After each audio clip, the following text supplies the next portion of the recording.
Assalamualaikum warahmatullahi wabarakatuh. Salam sejahtera untuk kita semua. Bertemu lagi kita dalam kuliah umum Andi Academy, di mana kita akan membahas hal-hal di seputar keilmuan untuk kemajuan nusa dan bangsa. Dan saat ini tidak dapat kita pungkiri kemajuan teknologi informasi dan komunikasi yang begitu pesat tidak lepas dari konektivitas internet dalam hampir semua bidang kehidupan kita. Oleh karenanya, pada hari ini penerbit Andi bersama dengan pakar IT kita Bapak Ono Widodo Purbo atau Bapak Ono W Purbo akan menghadirkan sebuah kuliah umum yang membahas mengenai Internet TCP/IP. Dalam kuliah umum ini beliau akan membahas lebih dalam seputar konsep hingga implementasi TCP/IP sebagai protokol jaringan komunikasi yang menghubungkan berbagai macam perangkat internet dalam kehidupan kita sehari-hari. Nah, langsung saja kita sambut dengan hangat kehadiran Pak Ono W Purbo. Halo Pak Ono, selamat sore. Selamat sore Bu Dirnita, selamat sore semuanya. Semoga sehat, lancar, bahagia, barokah, ya macam-macam lah semuanya. Amin, amin. Terima kasih Pak Ono telah disempatkan pada sore hari ini hadir kembali dalam kuliah umum kita yang akan membahas salah satu ilmu dasar ini, terutama untuk anak-anak teknik informatika, elektro, sistem informasi. Ini salah satu ilmu dasar kita, Internet TCP/IP. Ini kalau di perkuliahan berapa SKS Pak? 3 ya Pak? 3. Cuman ini ilmunya bukan hanya kampus ya, SMK juga. SMK juga.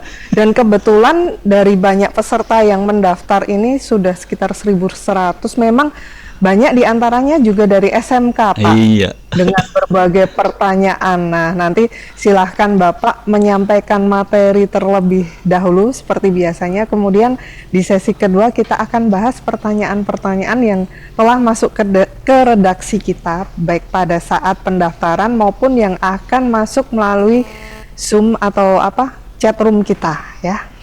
Oleh karena itu waktu dan tempat kami persilahkan. Silahkan Pak Ono. Terima kasih Bu Dirnita. Selamat sore semuanya. Assalamualaikum warahmatullahi wabarakatuh. Karena waktunya sempit, mungkin saya akan kasih waktu lebih banyak buat pertanyaan barangkali ya. Jadi barangkali nanti presentasinya mungkin cuma sekitar 30 menitan. Saya usahakan 30 menit. Supaya pertanyaan yang sudah masuk ke redaksi bisa ditanyakan juga. Terus teman-teman yang ada di Zoom atau di YouTube kalau pengen nanya silahkan posting di chat gitu ya. Saya sambil monitoring. Saya akan coba share screen. Oke. Nih share screen. Mudah-mudahan keluar. Kok belum keluar? Salah ngeklik saya. Oh, ini dia. Ups.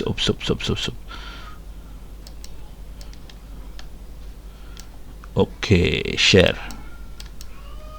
Mudah-mudahan keluar. Oke. Wah, ini nggak bisa hilang. Ini tutup aja kali ya. Oke. Mudah-mudahan sudah keluar share screen-nya. Buku TCP/IP yang ada di Andi sebetulnya merupakan lanjutan dari buku awal. Jujur itu buku pertama kami, saya dan 3 orang, Adnan Basalamah, Ismail Fahmi, dan Hussein. Coba saya kasih lihat buku yang aslinya dulu ya, biar kelihatan. Nanti saya pelan-pelan akan kasih lihat apa itu TCP/IP dan dalam buku ini akan membahas apa saja. Yang buku awalnya membahasnya tidak sedahsyat buku yang ada di Andi sih sebenarnya. Saya akan coba masuk ke, kok jadi susah, tadi udah disiapin. Tadi udah disiapin hilang. Biasa suka kayak gitu. Bentar, mudah-mudahan nah ini dia. Oke. Nah, ini buku yang aslinya. Ini hasil scanan temen namanya Pak Zulkarnain Safi'i, itu dari Aceh. Ini bukunya diterbitkan tahun 98 yang aslinya. Ini ditulis oleh Adnan Basalamah, Ismail Fahmi, Ahmad Husni Tamrin, dan saya. Ismail Fahmi kita tahu semua dengan drone emprit. Ahmad Husni Tamrin itu jadi profesor di Jepang. Adnan Basalamah itu yang sukses bikin restoran. Jadi dia lain sendiri ternyata. Tapi nggak apa-apa. Nah, ini saya kasih lihat dulu. Ini bukunya beda banget sebetulnya dengan apa yang ada di buku TCP/IP di Andi. Saya kasih beda terutamanya ya. Kalau di sisi pendahuluan konsep mungkin tidak terlalu beda jauh. Di sini nggak beda jauh, cuma nanti di DNS, domain dan sebagainya akan dibahas di buku yang ini, akan dibahas lebih dalam. Jadi cara konfigurasi dan sebagainya. Ini bukunya sangat praktis, banyak teknik-tekniknya dikasih lihat. Kemudian IP address ini berubah lumayan total di sini karena kita tidak lagi mengenal kelas A, B, C, D, E, tidak ada lagi di IP versi 4. Kemudian ada icip-icip tentang versi 6 juga di buku yang ini. Jadi versi 6-nya ada di buku ini, tapi nggak terlalu dalam. Kalau terlalu dalam kita butuh buku lagi. Kebetulan ada dua buku IP versi 6, 3 sebetulnya buku versi 6.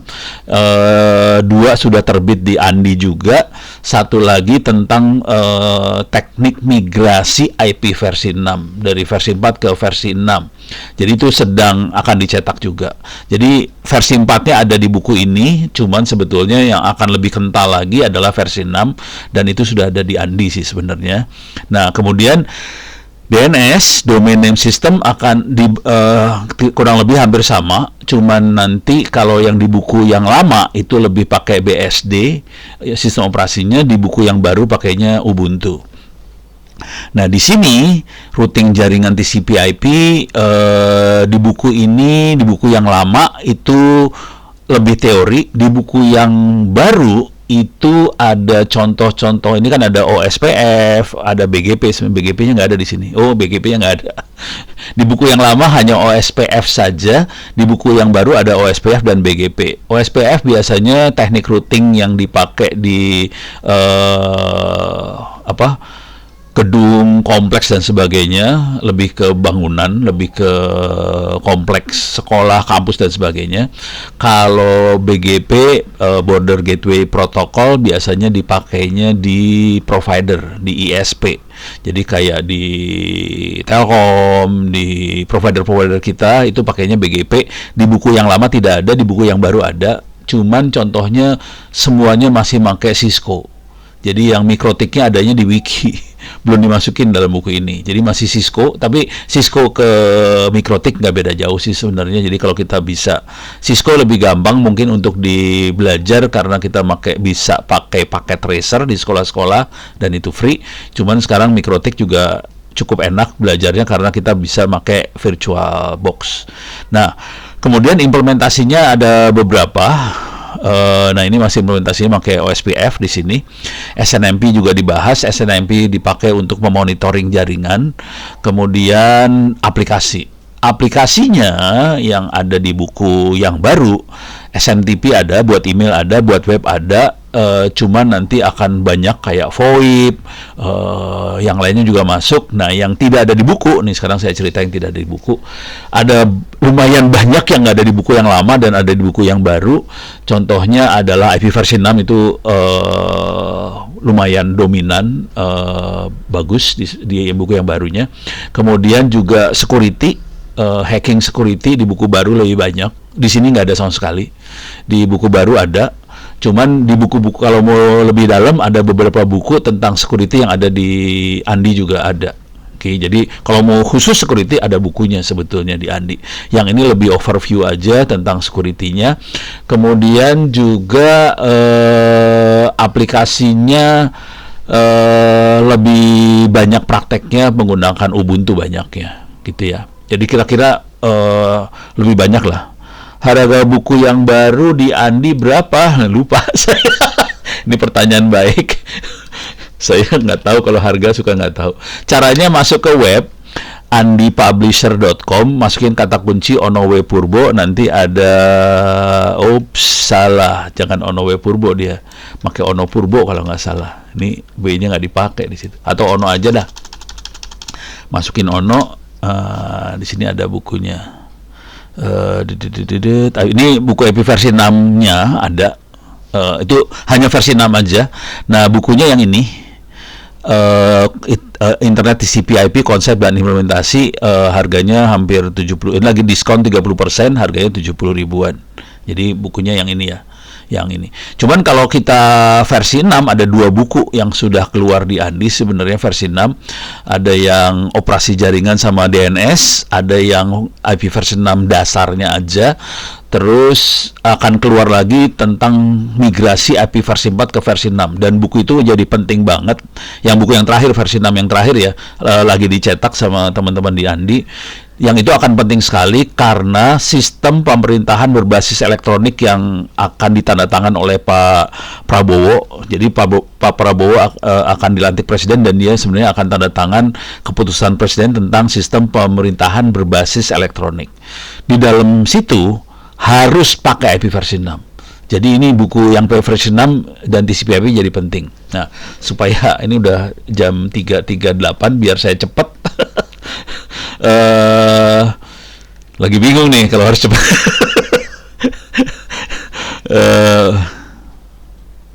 Oke. Nah, supaya saya bisa agak cepat sedikit, saya coba kasih lihat konsep globalnya aja ya. Maaf. Oke. Buat teman-teman yang lagi belajar TCP/IP, dan ini penting banget, biasanya kita kasih lihat arsitektur TCP/IP. Ini bentuknya kayak gini, biasanya nanti dosen-dosen akan mengajarkan seperti ini. Ada dosen yang lama seringkali ngomongnya 7 lapis, layer 1, 2, 3, 4, 5, 7 lapis, tapi kenyataannya TCP/IP akan menggunakan hanya 5 lapis sih sebenarnya. Layer 1, 2, 3, 4, 5. Dan ini diterangkan di bagian awal banget dari buku tadi. Nah, fisik adalah sambungan fisiknya, kabel dan sebagainya. Interface adalah LAN card yang kita pakai, atau modem yang kita pakai, atau Starlink yang kita pakai, itu termasuk network interface. Kemudian ada IP, di situ ada IP address dan sebagainya. Kemudian di atasnya itu ada transport. Jadi gini ceritanya. Si aplikasi tidak mungkin berhubungan dengan komputer di seluruh dunia sebetulnya kalau kita hanya punya protokol sampai network interface aja. Network interface, sampai ini bukan network interface, lebih ngomong yang benernya lebih network access layer. Kalau sampai network access layer aja, dia hanya berkomunikasi di jaringan komputer yang sama. Cuman kalau kita mau komunikasi ke antar jaringan, kita perlu internet layer. Ini IP address, di situ IP address masuk. Kondisinya IP address IP versi 4 habis, kita harus migrasi ke IP versi 6. Nah, cuman di IP address ini tidak ada mekanisme untuk menjamin bahwa data sampai ke tujuan. Jadi dia bisa nyambung tapi nggak ada jaminan data nyampe. Untuk menjamin data nyampe, kita makanya transport layer. Nah, transport layer akan menjamin, data nomor 1 nyampe, data nomor 2 nyampe, data nomor 3 nyampe. Itu transport layer. Setelah kita berhasil menjamin bahwa semua data nyampe dari ujung ke ujung di seluruh komputer di seluruh dunia, kita baru bikin aplikasi di atasnya. Bisa web, bisa chatting, bisa email, bisa apa aja jangan di situ. Nah sekarang untuk belajar, ini karena waktunya sempit, saya langsung ke belajarnya aja ya. Saya kasih lihat di sini untuk belajar. Anda di buku itu juga saya sarankan untuk pakai Wireshark. Salah nulis. Ini Wireshark. Bisa di-download gratis, ada di Windows, ada di Mac, ada di Linux, bisa kita ambil gratis. Ini Wireshark ya. Ini Windows, bisa Mac, bisa segala macam. Nah, kalau kita jalankan Wireshark bentuknya kira-kira seperti ini. Nah, ini mudah-mudahan guru-guru, dosen-dosen bisa mengajarkan seperti ini. Ini kalau saya pakai Linux, minta maaf ya. Wireshark.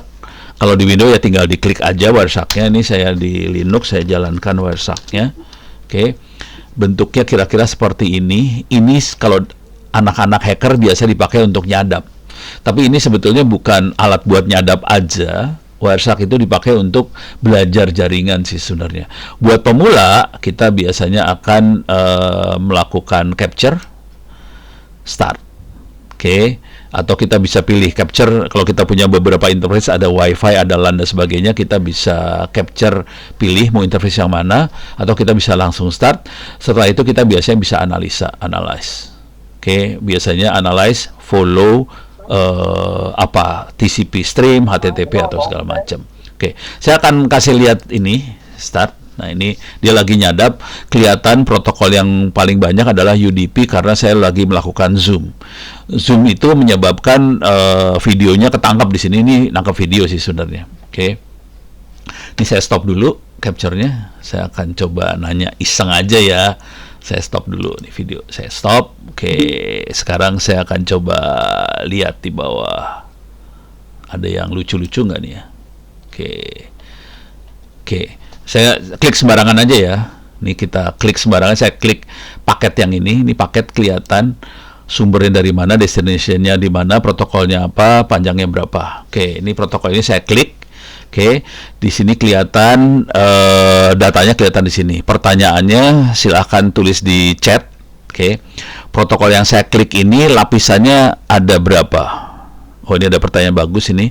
Apa perbedaan antara IP versi 4 dan versi 6? Tapi sebelum saya jawab, saya pengen nanya dulu. Saya nanya dulu ke teman-teman semua yang ada di Zoom. Saya pengen nanya, ini saya klik sembarangan, ada berapa lapis di protokol itu? Bisa tulis di chat, lapisannya ada berapa? Kebaca nggak lapisannya ada berapa? 5 lapis, betul. Jadi itu TCP/IP betul-betul 5 lapis. Ini adalah yang paling atas ini lapisan fisik. Nah, ini adalah data link layer, kelihatan MAC address-nya, kelihatan ada 2 MAC address tujuan, destination, MAC address source, dan dia ngasih tahu di atas saya ada apa. Jadi waktu belajar seringkali guru dosen itu hanya ngasih bentuknya kotak-kotak tadi, 5 kotak tadi. Sebetulnya kotak itu bisa kita lihat dalamnya, dan ini yang diterangkan di dalam buku itu. Kotaknya isinya seperti apa. Nah, kemudian di network layer kita bisa lihat internet protocol layer, kita bisa lihat protokolnya seperti ini. Kita lihat, kita masih versi 4 di sini. Kemudian kita lihat source destination-nya kelihatan di sini. Nah, di atasnya kita bisa ngelihat protokol di atasnya dia di internet protokol, atasnya adalah UDP, bisa kita lihat UDP-nya di sini. UDP dengan TCP bedanya di UDP tidak ada mekanisme untuk menjamin data sampai, makanya bagus buat dipakai untuk mengirim video. Oke, tapi tidak ada jaminan data nyampe. Datanya sendiri di sini sih sebenarnya. Ini datanya semua. Nah, pertanyaan selanjutnya. Tadi ada pertanyaan. Saya coba chatnya saya coba buka ya. Aduh, ada di atas. Ya, susah banget ngebukanya. Saya coba ingat-ingat. Nah, ini apa perbedaan antara versi 4 dan versi 6? Kenapa dunia beralih ke versi 6? Jadi gini ceritanya. Kalau disederhanakan kan dalam bahasa yang sederhana ya. IP versi 4 exhaustion. Exhaust itu habis. Bahasa Indonesianya exhaust itu habis. Oke, kalau kita lihat sebetulnya jadi semua komputer, semua handphone bekerja menggunakan nomor, termasuk Telkomsel dan seluler itu bekerja dengan nomor. Bayangkan kalau nomornya habis, kita nggak bisa berhubungan antar kita yang pakai pelanggan karena nomornya kehabisan. Nah, kalau mau jujur, nomor IP versi 4-nya udah habis, dan habisnya itu tahun 2000. Bentar, lihat di sini. Ada di bawah, ini dia. 2014 habis. Jadi 10 tahun yang lalu sudah habis sebetulnya nomornya. Kenapa bisa habis? Karena jumlah panjang nomornya panjang nomornya cuma 32 bit kalau versi 4. Dan kita sudah kehabisan. Dunia kehabisan nomor IP versi 4 sih sebenarnya. 2014. Kok kita bisa tetap nyambung? Karena kita pakai proxy. Jadi pakai perantara. Gitu ya, tapi itu jadi membuat lambat semua sistem sebetulnya. Contoh, kalau kita cek IP address, nggak usah jauh-jauh lah IP address saya. Jadi ada IP address itu ada yang public. Nah, ini kepaksa nerangin ya. IP address ada yang public, ada yang private. Saya masuk ke modem saya di rumah, ini modemnya Ono langsung masuk ke modem saya di rumah. Mudah-mudahan saya bisa ngelihat IP-nya. IP-nya 10 sekian biasanya. Nah, ini kalau kita lihat, bisa nggak sistem informasi WAN, saya masuk ke WAN, mudah-mudahan kelihatan IP-nya ya. Ini dia nih, 10.91.6332 itu adalah IP private, bukan IP internet. Terus kemudian si providernya, saya kemudian pakai Oksigennya akan membuat tabel 10.91.6493 pakein IP-nya dia. Karena IP-nya udah kehabisan. Jadi kita nggak dapat IP internet sih sebenarnya. Nah, ini masalah besar sih sebenarnya. Akibatnya kita pakai IP versi 6. Jadi kita yang paling sederhana sebabnya itu. Cuman kalau kita evaluasi lebih lanjut, nanti IP versi 6 lebih efisien daripada versi 4 sih sebenarnya. IP versi 6 panjangnya 128 bit, lebih banyak daripada versi 6. Kira-kira kayak gitu. Oke, itu jawaban singkatnya lah kira-kira ya. Karena ini waktunya sempit. Saya coba lihat lagi. Ada pertanyaan yang lain yang perlu saya jawab lagi nggak ya? Coba lihat ke bawah. Alah sia, susah banget. Ini mouse-nya rada-rada jelek ini dia. Nih oke. Nanti kalau IP versi 6 habis, kira-kira kita ngembangin sesuatu lagi nggak? Kondisi hari ini jujur dulu ya, ngerubah dari IP versi 4 ke versi 6 nya setengah mati sih sebenarnya. Untuk IP versi 6 apakah ada IP private-nya? Ada, jawabannya ada. Jadi private-nya juga ada, public-nya ada, dia punya IP buat broadcasting segala macam juga ada sih. Sarannya dibaca di buku yang IP versi 6. Di versi 6 apakah ada IP sec-nya? Ada, dan dia built-in di dalam IP versi 6. Kalau versi 4 tidak built-in. Gitu ya. Tadi pertanyaan dari Pak siapa tuh tadi, namanya udah hilang lagi. Sisi keamanan jaringan mana yang lebih aman, versi 4 dan versi 6? Kalau orangnya jago, ini dari pertanyaan dari Mas Prayuda Bogor, kalau orangnya jago versi 6 lebih aman daripada versi 4 kalau orangnya jago. Jadi keamanan tuh berbanding lurus dengan kemampuan si admin sih sebenarnya. Gitu ya. Tadi yang apakah versi 4, versi 6 ada IPsec-nya adalah dari Mas Khatani Ria Rashid. Oke, ini waktu tinggal dikit. Oh, saya punya waktu 30 menit tadi ya. Jadi saya masih punya 10 menit lagi ya. Oke. Ya, saya kepikirnya lanjut aja. Ya. Saya mikirnya saya mulainya dari jam 3 soalnya, bukan 3.30. Oke. Saya coba lihat pertanyaan yang ada di sini dulu lagi. IP versi 6 itu kan IP publik. IP versi 6 bukan hanya publik, ada publik, private dan sebagainya ya. Kalau setiap HP dikasih IP publik, bagaimana sisi keamanan? Soalnya sangat rentan, betul. Jadi IP versi 6 itu publik. Kalau mau dibikin aman, kita kalau nggak berani kita lepasin ke publik, kita bisa pakai IP versi 6. Wah, ini kayaknya banyak pertanyaan ke arah situ ya. Kalau IP versi 6 habis berarti sudah menjelang kiamat, yang enggak lah. Ini kayaknya pertanyaan versi 6 banyak. Bisa dilihat di bukunya sih sebenarnya, cuman saya akan ngasih lihat versi wikinya. Ini IP versi 6. Jadi masuk ke Ono Center ORID/wiki, masukin kata kuncinya IP versi 6. Nah, di sini mulai banyak sih sebenarnya informasi. Di sini kita bisa lihat jenis alamat IP versi 6, ada terus juga ada jenis alamatnya aja lah ya, yang paling gampang. Oke. Ada bagian networknya macam-macam sih sebenarnya. Ini dia. Jadi di IP versi 4 kita biasa menggunakan data link address untuk komunikasi semua komputer yang berada di jaringan LAN, pakai MAC address intinya. Jadi kita biasa pakai MAC address untuk komunikasi komputer di LAN yang sama. Di versi 6 kita tidak pakai MAC address, kita pakai IP versi 6 lagi untuk komunikasi di jaringan LAN yang sama. Extension IP-nya adalah FE8X. Kira-kira kayak itu. Kita bisa lihat sih sebenarnya di sini. Saya akan kasih lihat nih ya. If config. Nah ini versi 6-nya nggak saya aktifin berarti. Minta maaf, versi 6 saya nggak diaktifin rupanya di komputer yang ini. Coba saya masuk ke komputer yang lain ya. Jadi versi 6-nya nggak diaktifin rupanya di komputer saya. Saya matiin. Soalnya nggak dipakai sih. Oke. If config. Oke. Ini kelihatan saya ada FE80. Ini adalah IP versi 6 yang dipakai untuk link, komunikasi link. Link itu buat komunikasi antar komputer di LAN yang sama. Teknik ini di versi 4 dipakainya di MAC address. Kira-kira kayak gitu. Nah, kemudian kalau kita komunikasi ke internasional, kita pakai address yang lain. Kita kebanyakan makainya 2XXX. Nah, yang ini dipakai buat ini ada yang global FDDC. Itu biasanya kita pakai buat streaming video dan sebagainya. Oke, jadi ini kebetulan di server saya lokal di rumah ya. Apakah versi 6 perlu NAT juga? Nggak perlu NAT sih sebenarnya, cuman ada NAT-nya versi 6, tapi nggak dipakai sih sebenarnya. Jadi kalau ditanya perlu, nggak. Tapi apakah ada NAT? Ada. Jadi ada, tapi nggak perlu sih sebenarnya. Jadi versi 6 NAT nggak dibutuhkan buat pertanyaan Pak Nur Hadi sama Pak Hendrik. Itu nggak dibutuhin versi 6.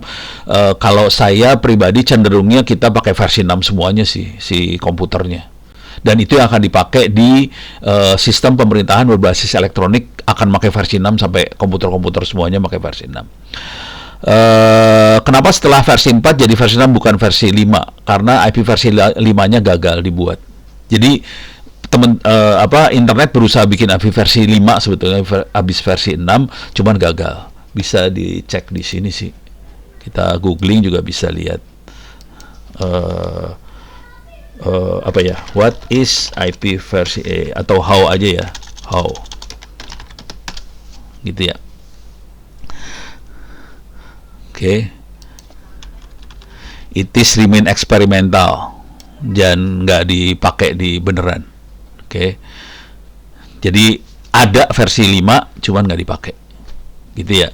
Jadi pernah dibuat tapi nggak dipakai. Kenapa kita belum menerapkan versi yang sedang beberapa negara? Vietnam 30.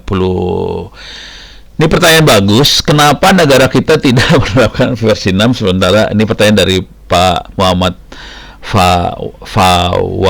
Fawaid ya. Kenapa negara kita belum menerapkan versi 6 sedangkan negara lain, Vietnam dan sebagainya, Malaysia, versi 6-nya dahsyat. Kita bisa ngecek kondisi API versi 6-nya. Ini adanya di buku yang versi 6 ya, di buku yang TCP/IP, nggak saya bahas terlalu dalam. Versi 6 adoption bisa lihat di sini. Kita bisa lihat di Google, www.google. Ini saya gedein lah biar kelihatan. www.google.com, ini kelihatan dari versi 6 adoption-nya. Ini statistiknya dan ini kondisinya seluruh dunia. Ini lagi naiknya gila-gilaan sih sebenarnya. Kita dunia sudah hampir 50% berubah ke IP versi 6. Oke. Nah, kita pengen ngecek bagaimana kondisinya Indonesia sih sebenarnya. Ada per country di bawah sih kalau nggak salah. Di mana ya? Oh, ini dia, per country IP versi 6 adoption. Oke. Nah, kita bisa lihat Amerika oke banget, Amerika Selatan lumayan oke, terutama Brazil oke, Eropa oke. Jadi negara yang pinter-pinter sih oke lah, nggak masalah. Nah, yang seru adalah kenapa warna kita sama warna Cina sama warna Timor Leste sama gitu kan? Coba kita Oceania. Oceania mah sana ya, Asia berarti kita masuknya. Nah, kita bisa lihat Indonesia hanya 13%, kita bisa lihat Malaysia 66%, Vietnam 55%, Thailand sekian. Jadi tadi masuknya ke Google ya. Google kata kuncinya IP versi 6 adoption, kita bisa lihat Jepang sekian, tapi kita parah banget. Timor Leste di sebelah sini lebih parah sih sebenarnya, 0,24%, kasihan sih sebenarnya. Laos hanya 0,21%, Kamboja parah. Oke, jadi kita di atasnya Timor Leste dan teman-temannya, tapi kita di bawahnya Malaysia dan sebagainya. Pertanyaannya kenapa itu kita bisa terjadi? Nah, itu semua harus didorong oleh Kominfo negara itu sih sebenarnya. Kominfo itu yang bisa ngarahin. Nah, mudah-mudahan Pak Prabowo akan tanda tangan sistem pemerintahan berbasis elektronik. Di dalamnya sebetulnya mewajibkan semua kementerian, lembaga, pemerintah kota, provinsi dan sebagainya membuat jaringan intranet pemerintah, dan jaringan intranet pemerintahnya itu pakai IP versi 6. Jadi mudah-mudahan bisa didorong dari situ. Kalau pemerintahnya harus pakai versi 6 supaya rakyatnya bisa berkomunikasi dengan pemerintah, mau nggak mau providernya harus versi 6 juga. Kalau providernya versi 6, rakyatnya otomatis jadi versi 6 juga. Kira-kira gitu strategi gedenya. Mudah-mudahan diturutin, tapi waktu Pak Jokowi itu ditandatangan juga sih sebenarnya, cuman nggak ada yang nurut nih. Ini masalah besar sebetulnya masalah. Jadi presidennya sudah tanda tangan, anak buahnya nggak ada yang mau nurut, pusing kepala dah. Bahkan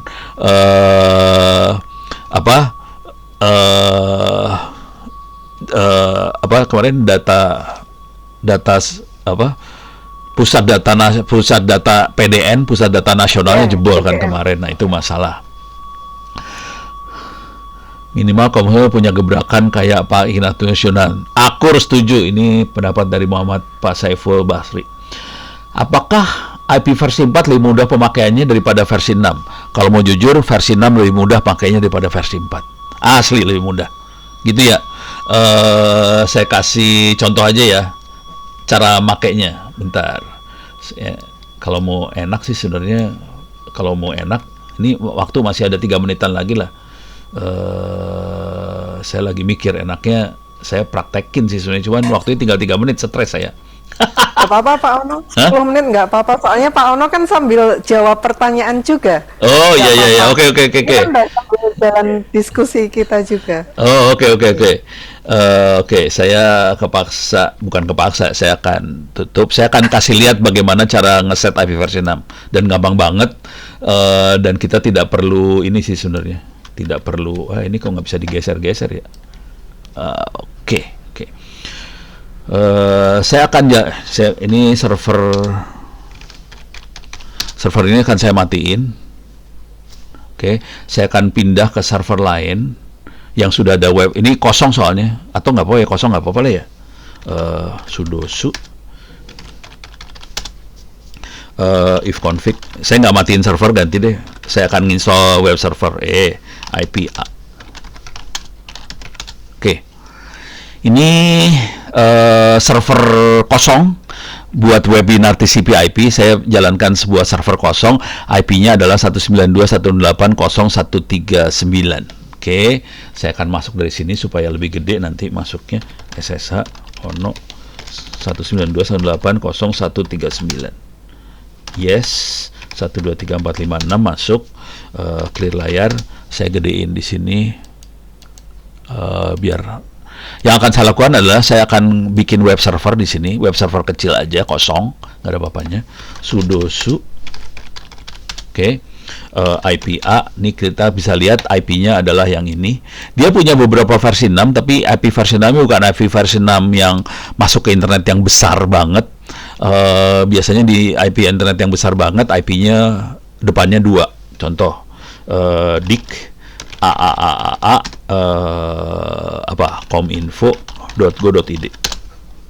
Kita lihat depannya 2001 DF2, ini Kominfo punya. Jadi Kominfo sih udah versi name udah jalan sih sebenarnya untuk webnya ya. Oke, sekarang saya akan bikin supaya dia punya IP 2. Cuman saya akan bikin apt-get install Apache 2. Jadi saya install dulu Apache web server supaya buat buktiin bahwa dia belum ada. Saya akan nge-web dulu ke sana. 192.139. Oke. Kok 8080 sih bego. Kosong ya, tidak bisa connect. Nih, refuse to connect karena web servernya belum ada. Sekarang saya enter, yes. Saya install Apache web servernya supaya 139 punya web server. Dia ngedownload dari internet file-filenya. Oops, saya punya masalah. Ini DNS-nya belum di set. etc resolve.conf. Saya harus ngasih tahu kalau mau nanya. Nah, ini masalah DNS ada di buku itu juga. Kalau mau nanya domain, saya nanyanya ke 2222. Ini modem yang Oxygen yang saya punya. Saya install lagi Apache-nya. Enter. Oke. Ya.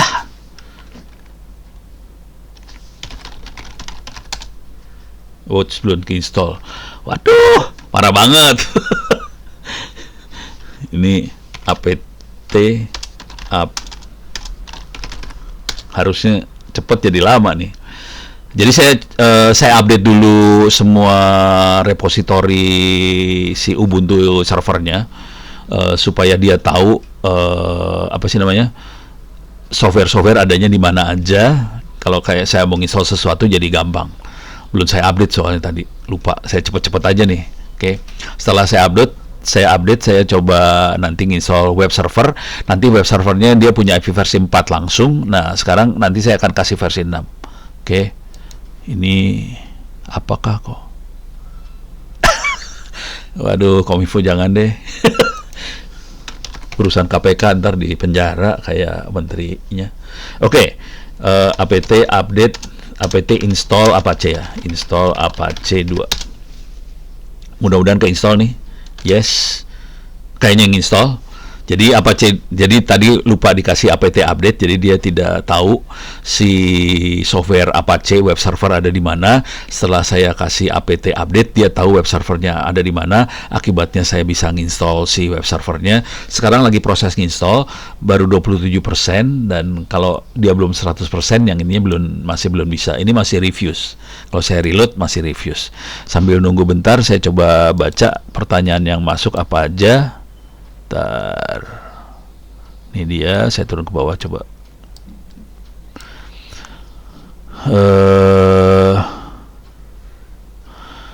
Jika IP versi publik semua, gimana cara kita memperolehnya? Itu pertanyaan bagus. Bagaimana kita bisa dapetin IP versi 6 publik? Oke. Kalau kita hanya user biasa, itu dari provider yang kita berlangganan sih. Jadi misalnya kayak saya langganan Oksigen. Harusnya Oksigen ngasih ke pelanggan kalau Oksigennya pinter. Nah, ini kita punya masalah, hampir semua provider di Indonesia nggak ngerti IP versi 6. Jadi masalahnya besar sih sebenarnya. Oke, harusnya kita nggak minta ke mana-mana, kita cukup minta ke providernya. Nah, bagaimana providernya minta IP versi 6-nya sendiri? Ada di IDNIC sih sebenarnya. Ada di ABGI IDNIC IP versi 6. Oke, jadi bisa masuk ke idnic.net. Kita harus jadi anggota IDNIC, harus jadi anggota IBGI, nanti kita bisa minta IP versi 6. Tapi ini bukan buat orang biasa ya, ini buat provider. Jadi provider bisa minta IP versi 6. Tapi kalau kita misalnya kantor besar, kita misalnya perusahaan, kita misalnya kampus, bisa minta juga langsung. Jadi tidak hanya provider yang minta, kita sebagai kampus, perusahaan, kantor, apa segala macam, bahkan kantor pemerintahan juga bisa minta. Cuman kemarin waktu kita melakukan survei kesiapan buat sistem pemerintahan berbasis elektronik, kita survei ke Departemen Keuangan, kita survei ke Dignas, kita survei ke Diskominfo Tangsel, kita survei juga ke Depq, apa itu ya. Semuanya punya IP versi 6 sebetulnya. Jadi pemerintah rata-rata punya IP versi 6, cuman waktu itu sampai hari ini hanya Tangsel yang beroperasi versi 6-nya. Jadi mereka punya tapi tidak dioperasikan. Oke. Apa kelebihan IP versi 6 dengan versi 4? Yang kalau mau daftar panjangnya ada di buku versi 6, tapi pendeknya kira-kira gini. Versi 4 panjang alamatnya cuma 32 bit, konsekuensinya jumlah IP-nya terbatas. Versi 6 panjangnya 128 bit. Jadi jutaan kali lebih banyak daripada versi 4 panjang address yang bisa dikasih. Hampir semua manusia, hampir semua handphone, hampir semua ini bisa dikasih alamat sih sebenarnya. Oke, terus saya coba ke bawah lagi. Apa bagusnya buat mobilitas? Nah, jadi gini nih, ini ada pertanyaan buat seluler dan sebagainya. Kalau kita nanti baca, atau saya juga terangkan di sini juga sih sebenarnya. Ini saya masuk ke wiki saya ya, tapi ini nggak sebagus yang buku ya. Yang buku lebih bagus. Di wiki saya juga saya terangin. Bentar, tanah.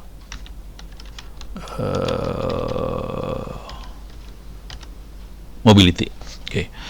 Jadi di internet ada namanya RFC 3775, itu menstandarskan tentang IP versi 6 mobility. Oke. Di sini dijelaskan bagaimana cara mengoperasikan IP versi 6 untuk jaringan seluler mobile. Akibatnya kira-kira gini cara berpikirnya. Bayangkan handphone kita pakai versi 6 jalan di seluler. Bayangkan dia pindah-pindah BTS. Pertanyaannya IP-nya bakal berubah atau sama dengan standar yang dikembangkan oleh internet. IP-nya bisa sama sebenarnya. Jadi kita nggak pindah IP. Jadi kalau kita lagi nyambung ke internet, misalnya kita lagi masuk ke YouTube, nonton video, IP-nya kita sama terus. Artinya video yang dikirimnya ya tetap ke handphone kita terus. Itu hanya terjadi di ini ya, di IP versi 6 kayak gitu. Di versi 4 nggak bisa kayak gitu. Jadi ya versi 6 dirancang untuk seluler juga.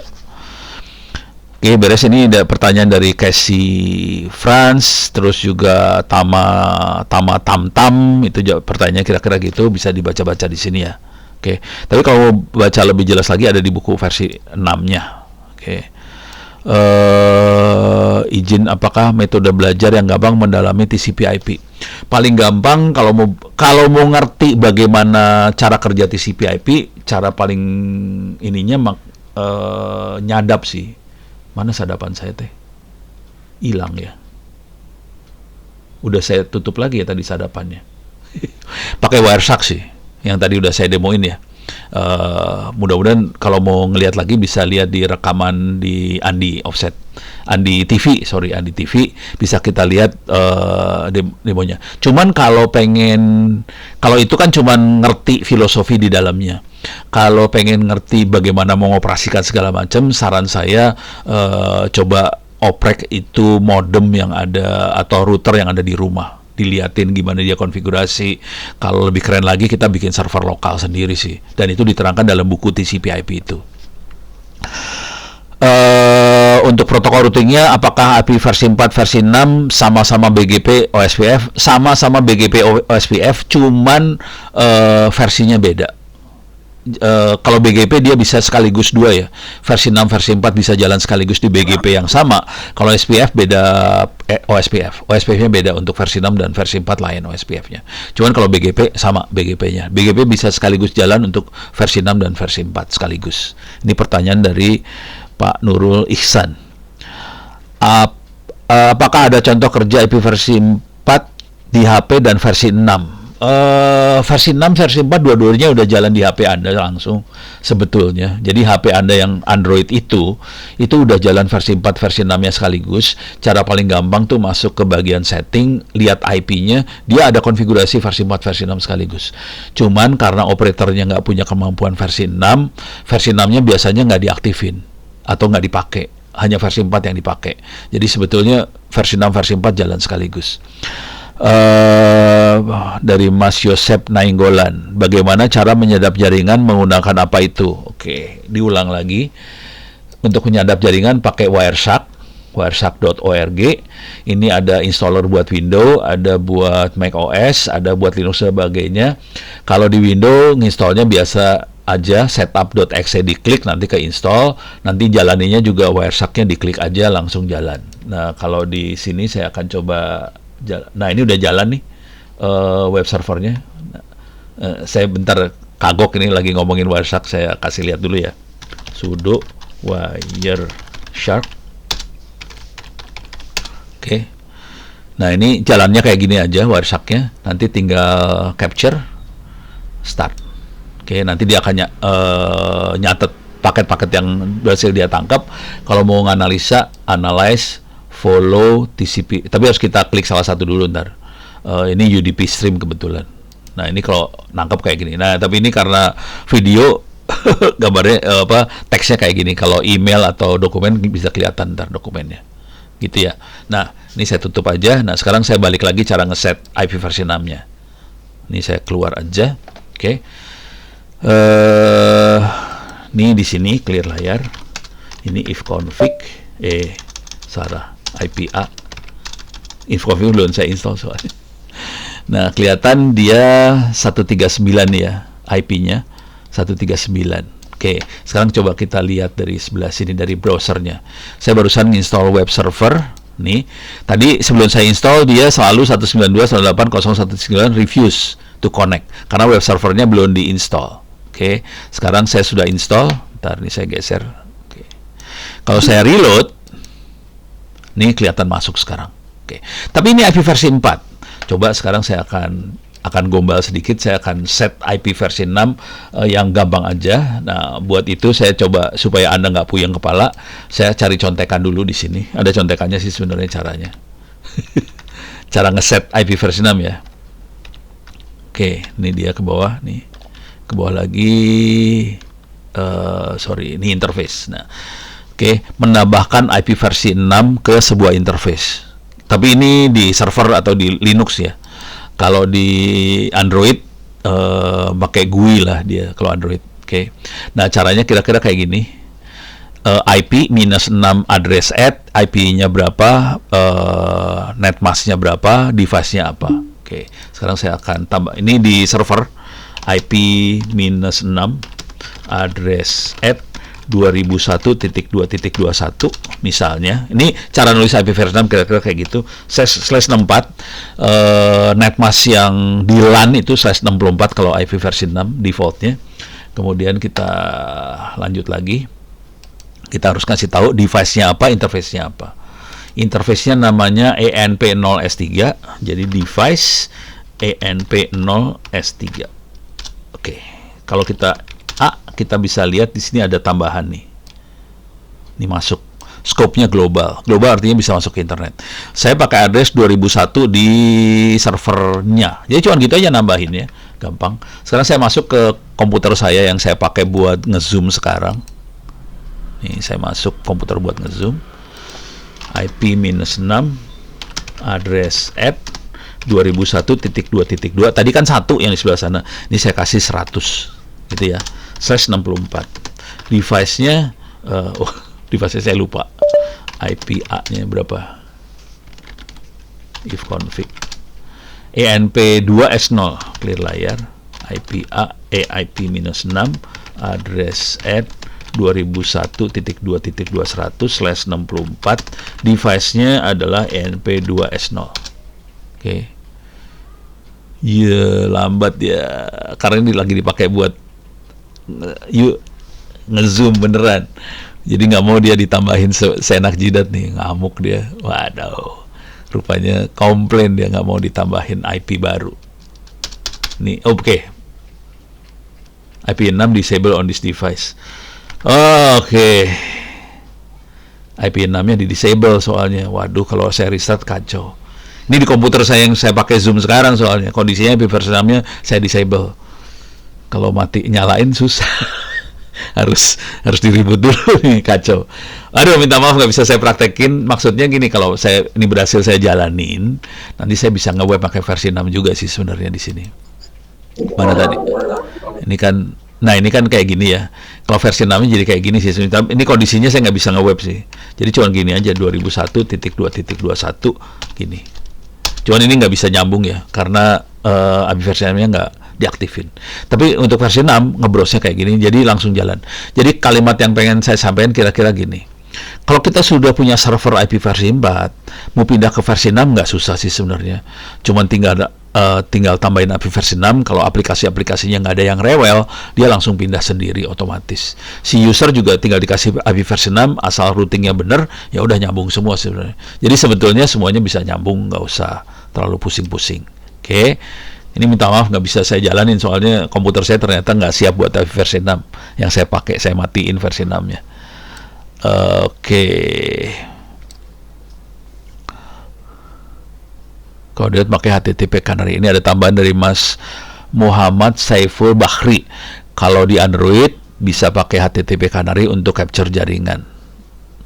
Saya nggak tahu ini pertanyaan atau pernyataan ya. Jujur saya nggak pakai Android sih, jadi saya punya, cuman nggak terlalu saya pakai, gitu ya. Mungkin teman-teman yang lain bisa konfirmasi, bisa. Ini ada pertanyaan, buku yang baru sama yang lama beda nggak? Tadi di awal bedanya banyak sih sebenarnya, kalau mau jujur, bedanya banyak. Jadi buku yang lama sama yang baru ini bedanya banyak banget. Oke.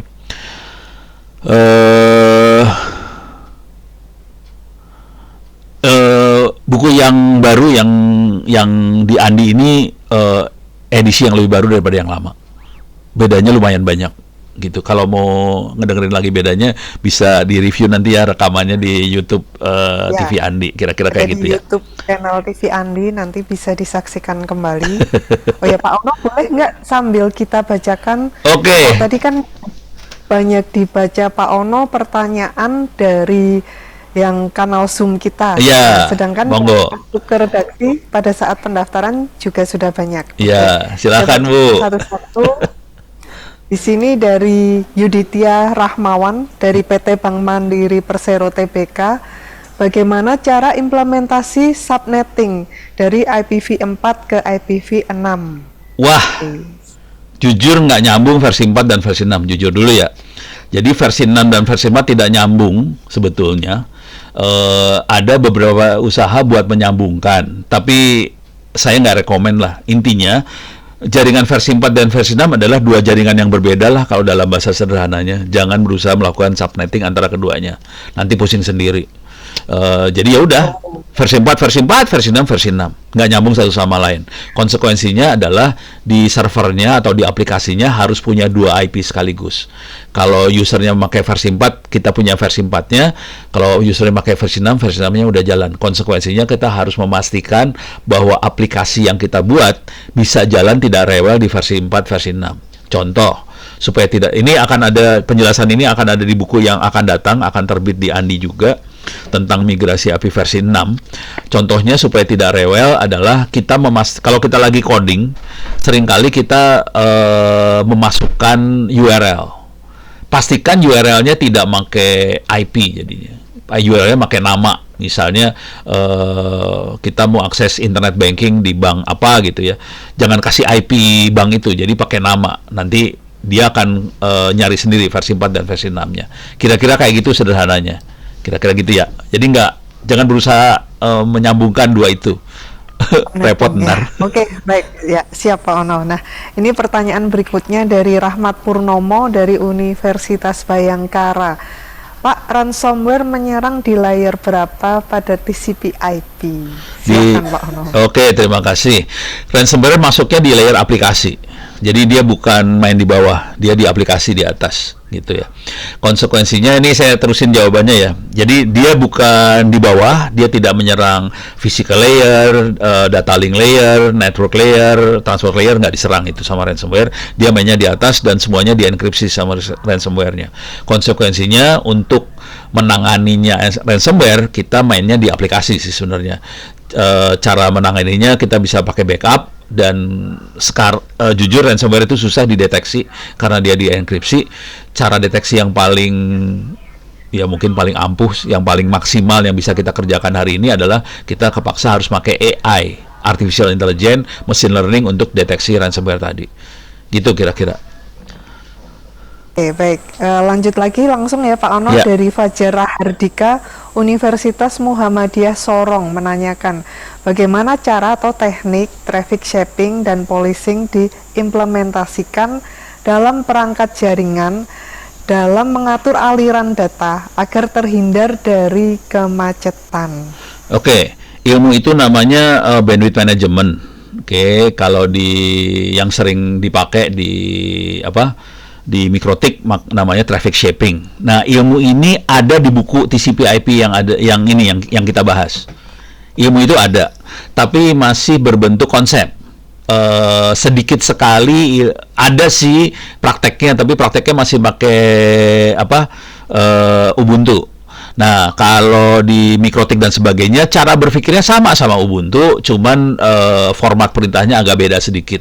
Kira-kira gitu. Jadi di buku ini dibahas, di buku yang lama, di buku awal nggak dibahas. Buku ini dibahas, jadi dikasih tahu, yang misalnya untuk traffic web kita kasih misalnya 1 Gbps, untuk traffic email dikasih berapa Mbps, itu bisa kita atur semuanya sih, diterangkan di buku itu. Kira-kira namanya bandwidth management atau traffic shaping, kira-kira gitu. Bu Dwinita, ini ada pertanyaan nih. Yang bisa jawab Andi, ini bukan saya nih. Apakah buku ini tersedia secara offline di toko-toko buku?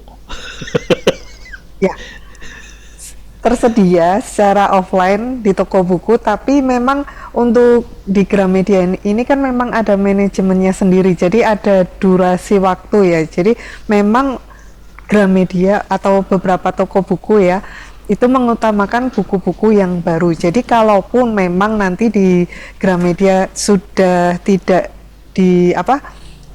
tidak ada di rak, tetap bisa didapatkan di andipublisher.com. Jadi paling lengkap sebetulnya di andipublisher.com nanti.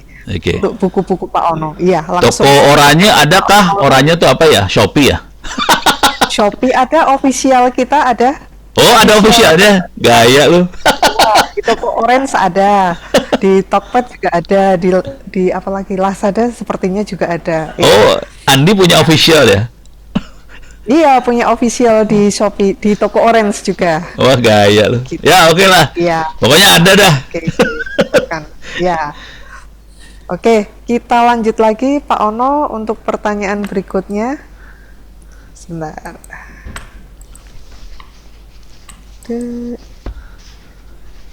Maju ini. Oke. Ini dari Yudi Prabowo, PT Sinar Agung.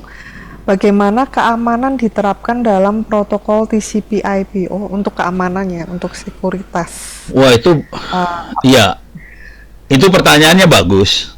Jawabannya bisa panjang banget ya. Saya akan jawab versi pendek aja karena waktunya sempit banget. Iya. Ada keamanan di tingkat aplikasi, ada keamanan di tingkat network layer IP bisa. Contoh keamanan di network layer kita bisa pakai firewall misalnya. Contoh keamanan di network layer bisa juga pakai traffic shaping tadi. Traffic shaping untuk ngatur supaya server kita tidak overload misalnya. Contoh keamanan di tingkat aplikasi, misalnya kita pasang intrusion detection system, kita pasang buat backup dan sebagainya. Itu nah, yang keren dari IP versi 6 adalah di dalam IP versi 6 sudah built-in, sudah ada di dalamnya IPsec. Jadi itu adanya di IP versi 6, IPsec-nya jalan. Kalau di versi 4 itu harus kita tambahin. Kalau versi 6 sudah built-in di dalamnya. Jadi versi 6 lebih keren banget sih. Jadi kalau pertanyaan keamanan ada di banyak layer, ada teknik keamanan di banyak layer. Jadi itu bukunya panjang sih. Buku yang sering kita keluarkan lebih banyak di layer aplikasi sama layer network. Kalau layer yang sampai versi 6-nya masih ada di buku versi 6 aja. Gitu kira-kira. Gitu ya, Bu. Oke, ya, baik. Pertanyaan berikut dari Raihan Mufih dari Universitas Teknologi Yogyakarta. Sepertinya tadi ini sempat dibahas sebentar di awal. Perbandingan, Pak Ono, bagaimana perbandingan penggunaan antara penggunaan jaringan menggunakan TCP dengan DHCP? Manakah yang lebih bagus dan lebih baik? Oh, belum ditanya yang ini. Ya, ini belum ditanya. Jawaban kira-kira kayak gini. Oh, sekalian menanyakan dan instalasinya. Wah. Oh, DHCP instalasinya. Oke. Ya. Saya jawab cepat aja kalau gitu ya. Oke, ini saya bikin versi sederhananya. Ya. DHCP dipakai di TCP. Jadi DHCP DHCP adalah bagian dari TCP sih sebenarnya, gitu ya. Jadi DHCP bukan sesuatu yang beda dengan TCP/IP. Oke. Saya tutup aja. Saya kasih contoh ininya langsung ya. Oke. DHCP. Jadi fungsi DHCP adalah si user, pelanggan, pengguna jaringan di WiFi, di jaringan di kampus dan sebagainya, itu komputer, laptop dan sebagainya tidak ada IP-nya, tidak ada nomornya. Bagaimana caranya dia supaya nyambung ke WiFi dapat nomor, supaya dia bisa nyambung ke internet. Untuk bisa nyambung ke internet dapat nomor itu kita pakai DHCP biasanya di IP versi 4. Jadi IP versi 4 dia makanya DHCP, gitu ya. Nah, cara konfigurasinya kayak gimana? Ini kalau ini di server ini ya, di server di Ubuntu. Kita nginstalnya pakai kayak gini aja. Itu di Ubuntu. Kira-kira kayak gitu. Konfigurasinya ada di bawah sini. Oke. Ini diterangkan di buku itu diterangkan. Cuman kalau kita nggak mau puyeng sama yang ini, kita bisa lihat contohnya di modem saya di rumah lah ini. Modem saya di rumah. Oke. Saya akan masuk. Jadi DHCP sama TCP/IP ya, DHCP bagian dari TCP/IP gitu. Bukannya beda, itu bagian yang sama, kira-kira kayak gitu. Saya akan masuk sini, saya akan masuk ke home network. Saya nyari LAN-nya mana ya? Advance. Oh, ini dia LAN. Nah, kalau di sini saya gedein, kelihatan ada kata-kata DHCP di LAN segala macam. Kita ngesetnya cuma gini aja sih. Jadi kita bisa ngasih tahu IP-nya dari berapa ke berapa. Settingannya sama sebenarnya, sama yang di mana sih tadi? Di Linux sama. Ini versi 4. Nah, sekarang bagaimana dengan versi 6? Bagaimana dengan versi 6? Ini kelihatan di sini ada DHCP versi 6 juga sih sebenarnya. Tapi nggak keluar. Ini keluar, kelihatan DHCP versi 6-nya jalan, ada. Cuman kelihatan IP address-nya FE8, artinya dia tidak dipakai buat ke internet. Kalau mau kita pakai ke internet, kita harus ganti nomornya 2001 sekian. Jadi dia bisa ke internet langsung dengan DHCP. Jadi DHCP punya kemampuan, DHCP ada yang versi 6, ada yang versi 4. Beres ya? Nah, kerennya dari versi 6, dia bisa ada mekanisme lain selain DHCP supaya si user punya nomor gitu ya. Saya akan masuk ke IP versi 6. Oke. Dan ini diterangkan di buku. Bukan buku yang TCP/IP ini, maaf. Di buku IP versi 6 diterangkan sih. Oke. Nah, di sini ada otomatis. Nah, di sini ada ini nih. Ada automatic configuration pakai router advertisement daemon. Nah, ini ada RA. Oke. RA kira ini kalau ngelihat konfigurasinya mumet sih. Saya akan cerita cara berpikirnya aja ya. Oke, ini konfigurasinya mumet lah. Pakai router advertisement. Tapi kira-kira kayak gini cara berpikirnya. Kalau kita pakai RA, DHCP server nggak perlu dipakai. Jadi kebanyakan IP versi 6 itu tidak pakai DHCP server. Jadi caranya kira-kira gini, si user, si handphone, si smartphone, si laptop dan sebagainya, dia bisa bikin, jadi dia caranya gini, dia akan nanya dulu sama router, kamu dapat network address-nya berapa sih? 2001 berapa, 2000 berapa lah kira-kira kayak gitu. Nanti router bilang, oke, saya punya address kayak gini, 2000 sekian. Nah, udah gitu si user akan mengenerate IP sendiri. Jadi tidak pakai kalau DHCP kan server yang ngasih IP. Kalau pakai RA router advertisement, si user yang akan generate IP, terus dia nanya, IP ini ada yang pakai nggak ke routernya? Dia akan nanya router IP ini ada yang pakai nggak? Nggak ada yang pakai, kamu boleh pakai. Udah, cuma gitu aja, langsung jalan. Jadi jauh lebih keren pakai IP versi 6 sih. Dan konsekuensi dengan itu adalah kalau di IP versi 4 jumlah IP-nya terbatas banget. Kalau di versi 6 saya enak jidat sih, /64. Bayangin /64 itu berapa komputer? Banyak banget. Jauh lebih. Jadi satu LAN-nya IP versi 6 jauh lebih banyak dari seluruh IP versi 4. Karena dia ada 64 bit di satu LAN. Kira-kira kayak gitu. Beres ya? Oke, mudah-mudahan kejawab. Walaupun saya tahu ini pasti pusing saya jawabnya nih. Oke, baik ya. Terima kasih Pak Ono. Pertanyaan berikut. Nah, tadi di awal acara Pak Ono sempat ini selain kampus-kampus ini bisa untuk adik-adik atau teman-teman di SMK. Nah, ini beberapa pertanyaan berikutnya dari SMK ini Pak Ono. Iya. Ini dari Zaman Marpaung, SMK Negeri 1 Gunung Sindur. Oke. Bagaimana penerapan konsep IP dinamis saat akses ke site dengan sistem security yang bagus?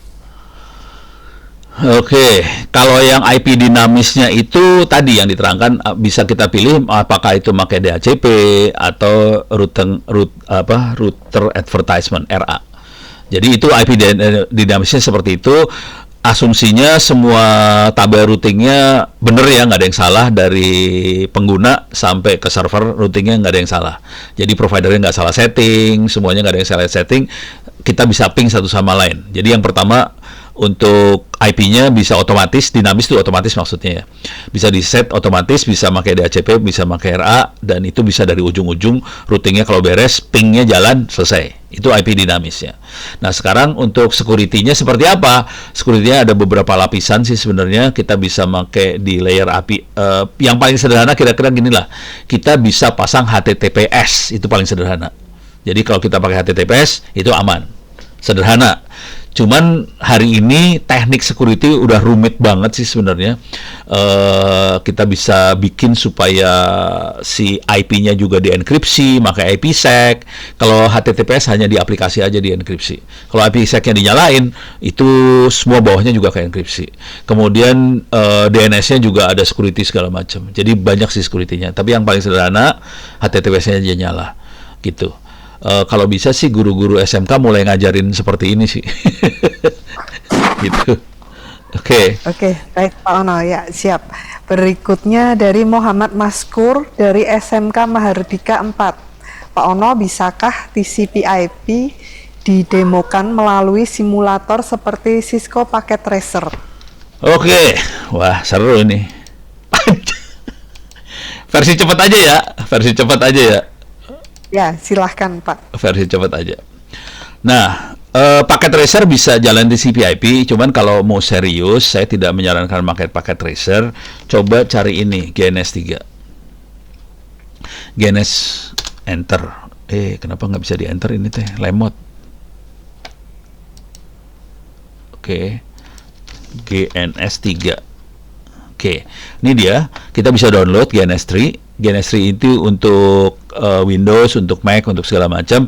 Cuman semuanya nanti disimulasikan, semua mesinnya disimulasi. Jadi ada Windows, ada Mac, ada Linux. Oke, semua mesinnya akan disimulasikan bisa pakai macam-macam, bisa pakai VirtualBox, bisa pakai VMware, bisa segala macam. Konsekuensinya tidak hanya terbatas dengan Cisco atau paket tracer aja. Cisco juga ada di situ. Nah, makhluknya seperti apa? Ini sebelah kiri ada gambar GNS 3. Saya klik ini GNS 3-nya. GNS 3-nya udah diinstal di komputer saya. Kita bisa jalankan. Ini GNS 3-nya ready. Ini bentuknya kayak gini. Server di dalamnya sudah ready. Saya okein sekarang. Ini yes. Oke. Bisa nggak kita simulasin macam-macam? Di sini ada Cisco, ada MikroTik. Jadi perhatikan beda sama paket tracer ya. Paket tracer itu hanya Cisco aja. Ini ada Cisco 7200. Kalau saya butuh tinggal saya klik aja, saya punya Cisco. Kalau saya butuh MikroTik, saya geret aja MikroTik ke sini, saya punya MikroTik. Terus saya kalau butuh cloud, saya geret aja cloud ke sini, saya punya cloud. Ini kalau mau disambungin ya, kalau kayak saya butuh switch, saya bisa pasang switch di sini. Oke. Konsekuensinya saya bisa sambung-sambungin ini sekarang. Ini saya sambungin dari sini, Ethernet 0-nya masukin ke cloud, karena cloudnya cuma punya satu sambungan aja. Kemudian saya bisa sambungin Cisco di sini. Ini ada Cisco bisa banyak Ethernetnya. Saya sambungin ke sini Cisco-nya. Sorry. Oke. Kemudian saya sambungin MikroTik di sini juga bisa sambungin ke sini. Jadi kira-kira caranya kayak gitu. Kalau saya butuh server, saya juga ada server di sini. Saya ada Kali Linux, ada Ubuntu server, saya bisa geret ke sini. Ini saya Kali Linux bisa saya geret ke sini. Nanti saya bisa sambung-sambungin lagi sih. Jadi lebih dahsyat daripada paket tracer sama Cisco aja. Mesinnya kalau bisa kalau 4 GB RAM itu pas-pasan sih. Bisa, cuman ya rada pingsan-pingsan sedikit. Kalau mau rada enak 8 GB RAM-nya. Kalau mau rada enak ya. Kalau ini komputer saya agak curang ini. Saya RAM-nya 32 GB. Jadi enak banget makanya. Tapi 8 tuh udah lumayan enak. Kalau 4 ya bisa, tapi nggak bisa banyak router server saya pasang.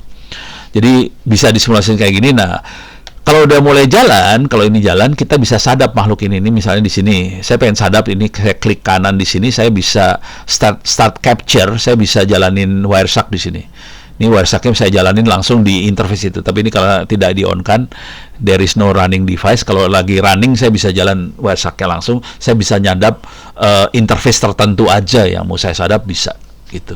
Jadi jawabannya bisa disimulasikan pakainya GNS 3, dan ini yang kita pakai di kampus juga. Mudah-mudahan kampus-kampus lain maupun guru-guru bisa coba GNS 3 ini. Gampang kok, asli gampang, nggak susah. Gitu. Oke, saya kembalikan Bu Dwinita, silakan. Ya, baik, terima kasih banyak Pak Ono. Dan ini pertanyaan masih banyak sekali Pak Ono, tapi karena keterbatasan waktu mungkin satu pertanyaan terakhir ya Pak Ono. Boleh. Jadi nggak enak nih sama Pak Ono. Nggak apa-apa saya sih. Ini dari Angga Dipa Ramadan dari Bang Wori. Kontrol apa saja Pak yang perlu diperhatikan atau diterapkan dalam implementasi TCP/IP ini? Waduh, ini pertanyaan orang security nih biasanya.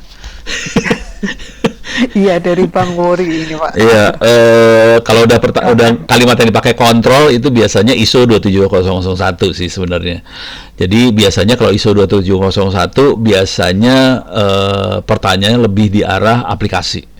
Jadi aplikasi, misal contoh passwordnya apakah passwordnya password user dipaksakan harus diganti tiap 3 bulan, itu namanya kontrol, kira-kira kayak gitu. Nah, kontrol apa saja yang ada di TCP/IP yang bisa kita monitor? Jawab singkatnya banyak banget sih sebenarnya, kontrolnya bisa banyak banget. Saya ambil sederhana aja ya, satu yang lumayan kita sering pusing nih, yang namanya DNS. Kita banyak yang nggak tahu soal DNS. DNS itu buat mapping antara nama mesin, misalnya google.com, IP address-nya berapa. Dalam DNS itu ada banyak kontrolnya juga sih sebenarnya. Contoh, kita harus mastiin bahwa si server itu terautentikasi. Ada yang namanya RNDC atau apa itu. Nah, itu buat autentikasi bahwa dia akan nanya ke DNS-nya internet yang beneran. Dan dia juga server yang baik. Jadi ada settingan seperti itu. Satu, autentikasi. Yang kedua, dia juga punya proteksi-proteksi supaya kalau kita misalnya menjalankan aplikasi buat email, tidak ada spammer yang bisa masuk. Jadi ini bisa panjang sih sebenarnya, tapi jangan deh, saya versi singkat aja ya. Saya akan masuk ke DNS, masuk ke Ono Center. Oke. Saya akan masuk ke mail server. Oke. Ini contoh mail doang ya. Jadi di mail aja itu ada banyak proteksinya juga. Ada TLS-nya, ada DNS-nya, mana DNS-nya? MX,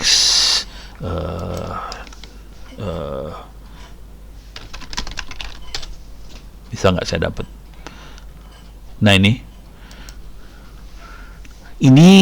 ribet. Ini buat mainan, buat public key, private key, autentikasi buat DNS. Kita harus implementasikan di DNS server supaya ada public key, private key segala macam. Jadi kita bisa sampai seribet kayak gini, dan kita masukin nanti kayak gini nih, domain key segala macam. Pusing kepala deh. Tapi kalau ini nggak dipakai, kita jadi punya masalah. Kita akan dapat email spam banyak banget contohnya. Jadi ini harus diaktifin. Jadi kalau dalam bahasa yang sederhana kayak gini, banyak banget key yang bisa kita pakai. Masalahnya bukan banyak key-nya sebenarnya. Masalah besarnya adalah kita ngerti nggak key-key tadi. Nah, jadi saran saya kalau bisa belajar dulu, ilmunya dibanyakin dulu. Kita coba aktifkan key yang kita ngerti dulu. Gitu, sambil ngobrol sama teman, ternyata DNS ada key-nya, oke kita coba aktifin, gimana, belajar dulu.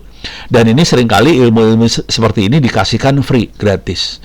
Kayak teman-teman di Pandi adalah yang mengontrol .id, dia sering ngasih gratis training-training buat cara ngeset key buat DNS. Itu baru DNS ya, nanti ada HTTP, ada key-nya macam-macam, banyak lagi. Nanti masing-masing aplikasi pasti punya proteksinya masing-masing, dan itu kita harus belajar. Jadi kalau udah masuk dunia internet, mau nggak mau belajar terus sampai tua kayak Ono, belajar terus, nggak bisa habis. Gitu Bu Dunita. Sebelum saya terlalu jauh, kalau mudah-mudahan teman-teman belum ini ya, kalau ada yang belum nyatet, kalau ada apa-apa silahkan kirim email. Ini email saya ono.indo.net.id. Twitter saya onowpurbo. Purbo. Oke. Silahkan kalau ada apa-apa, silahkan bisa nanya ke email sama Twitter, gitu. Ya. Saya kembalikan ke Bu Dunita, silahkan Bu Dunita. Ya, baik. Terima kasih banyak Pak Ono atas waktu dan juga ilmunya yang luar biasa hari ini. Dan sepertinya peserta kita, pemirsa TV Andi juga masih banyak yang antusias Pak untuk mengikuti terus seri kuliah umum dari Pak Ono ini. Yang IP versi 6 ya, bulan depan aja. Iya. Jadi sebetulnya secara nggak sengaja akan nyambung dengan buku berikutnya ya Pak Ono ini. Jadi sekedar bocoran ya Pak Ono untuk kuliah umum di bulan depan kita akan membahas sebetulnya lebih lanjut tentang IPv6 ini. Sudah dikonfirmasi ya tadi dengan oleh Pak Ono. Jadi jangan lupa untuk like dan subscribe channel TV Andi agar pemirsa juga tidak tertinggal setiap tayangan terutama kuliah umum dari Bapak Ono W. Purbo berikutnya. Banyak sekali ilmu-ilmu yang beliau bagikan baik melalui buku maupun dalam kuliah umum kita hari ini. Terima kasih